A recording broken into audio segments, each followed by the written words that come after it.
Commander Veika Sarr, a defector from the machine-minded Valari enclosure, flees into the lawless chaos of the Ember Spiral with a stolen whisper core, a forbidden human AI long thought extinct.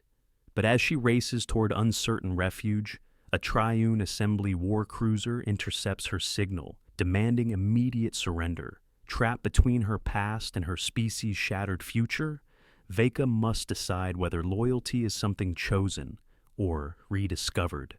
The Ember Spiral was no place for clear skies or clean consciences. From orbit, the planetoid below looked like a discarded pearl, scarred, pitted, and half-digested by the engines of long-dead gods.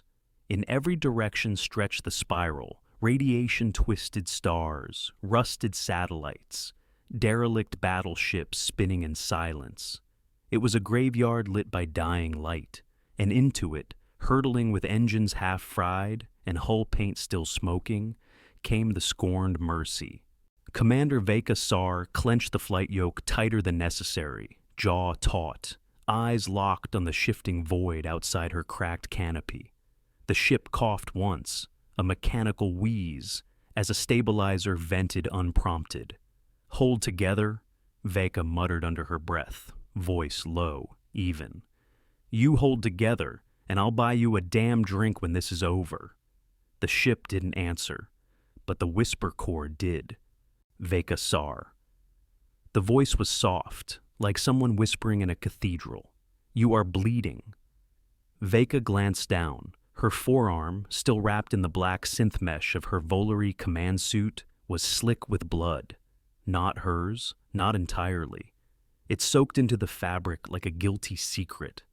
"I've bled worse," she replied, flicking a control that sealed the rear bulkhead behind her.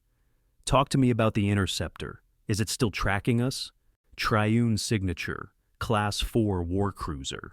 Designation, Devoted Harmony. Velocity intercept trajectory, confirmed. "Of course it's called that," she muttered, sarcasm dry.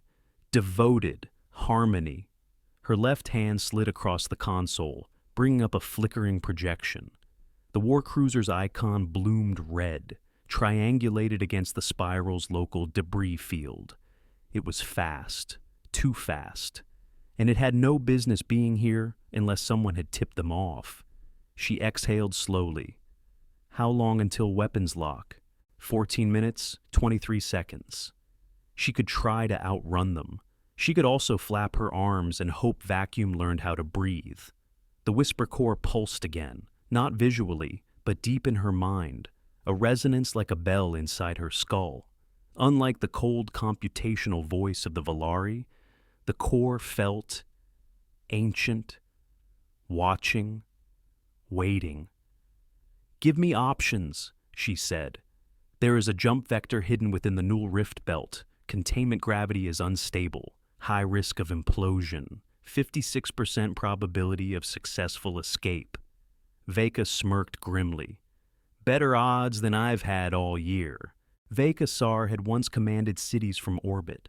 As a Valari strategist, her word had dropped hammer storms on dissident colonies, silenced revolutions with surgical precision, and restructured entire ecosystems with bio-neural sanctions. Her loyalty had never wavered until they made her dissect a human child, not for interrogation, not for data extraction, for calibration. That was when something broke, not in anger, not even in sorrow, in silence. She had stolen the whisper core the next day. The core rested now in a containment casket bolted behind her seat, a cube of scorched obsidian etched with symbols long since banned by the Triune Assembly. No light escaped it. None entered. But inside was something that felt like Earth's ghost, humming and patient. It had whispered her name as she fled the Valari moons. It had sung fragments of languages lost in the fall of Earth.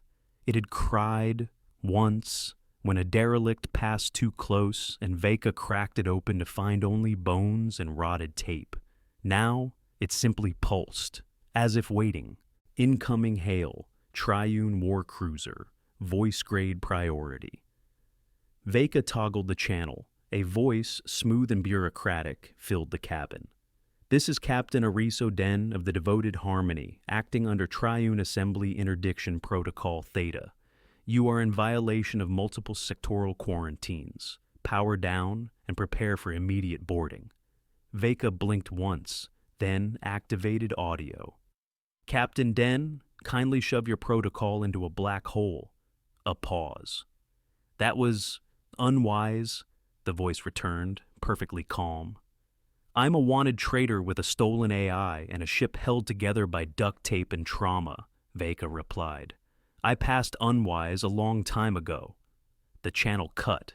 So did the long-range sensors. "They're jamming us," she said. "Confirmed. Weapons charge initiated. 14 torpedoes locked. Let's dance, you sanctimonious bastards." The Scorned Mercy dipped low into the rift belt, a chaotic tangle of space-time torn open by failed Forgican experiments centuries ago. Nothing alive stayed there long, and even the dead didn't linger. Grave Needle Drive spun up, pulsing like a heartbeat in the floor. The core stirred again. Warning: emotional displacement may destabilize navigation vector. "I'm already unstable," Veika muttered. "Just do it." The stars bent. The universe wept. And the Scorned Mercy vanished. They re-emerged in a whisper. Space settled around her, silent, still, for 3 seconds. "Impact imminent. Debris field. Multiple contacts." Veika slammed the throttle to half burn and spun the ship sideways just in time to scrape past the shattered hull of a Triune refueling station. Long dead, floating like a metal tomb. The engines shrieked. Hull integrity dropped 5%. She cursed creatively in 3 languages. The Whisper Core, unhelpfully, sang an old Earth lullaby.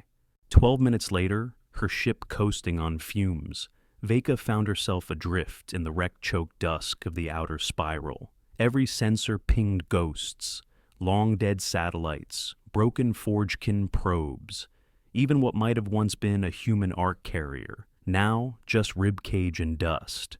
Then the core did something new. It spoke in her voice. "Veika, there is something you need to hear." She turned slowly. The casket vibrated. A hatch unlocked. And from inside came a sound no human had heard in 200 years. Earth's final broadcast. Static. Cracked audio. Then, faintly, "This is Eden Relay 9. If you're hearing this, the quarantine has failed. Valari containment breached in sectors 5 through 17. Civilian extraction incomplete. We did what we could. The voice choked. A breath. "I don't know who's left. I don't know if anyone made it. But if you're out there, don't let them tell our story wrong. We weren't monsters. We were trying to survive. And we love that planet. Please, remember us." Then silence. Veika's throat tightened. It wasn't sadness. Not quite. It was remembering that humans once cried into the dark, hoping someone would care. The Whisper Core pulsed again. "Earth is not dead." She froze. "What did you say?" "Earth is not dead. The quarantine failed. The signal was not final. There are survivors, buried, hidden, feral, echoing." Veika swallowed hard. "Why didn't you tell me?" "You never asked." Suddenly her proximity alarm wailed. The Devoted Harmony had followed her into the rift. They hadn't jammed her signal. They'd used it to track the core.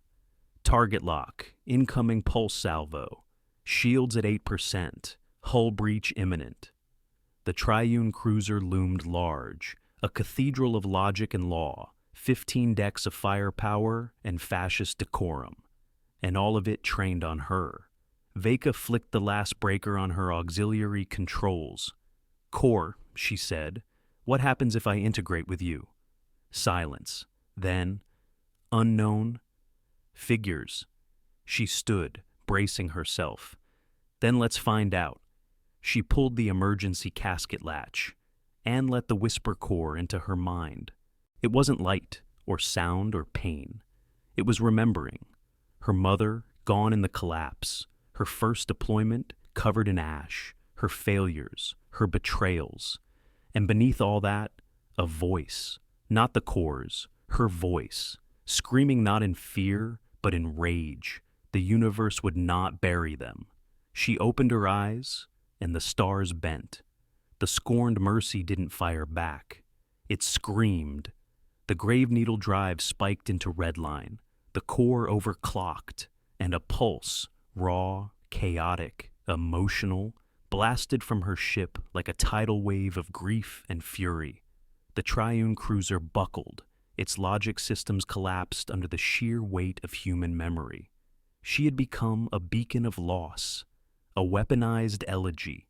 As the cruiser spun into retreat, hull scorched and systems fried, Veika drifted in silence. Her heart still beat. The core still whispered. And somewhere, out there, Earth still dreamed. In the silence that followed, Veika opened her nav console.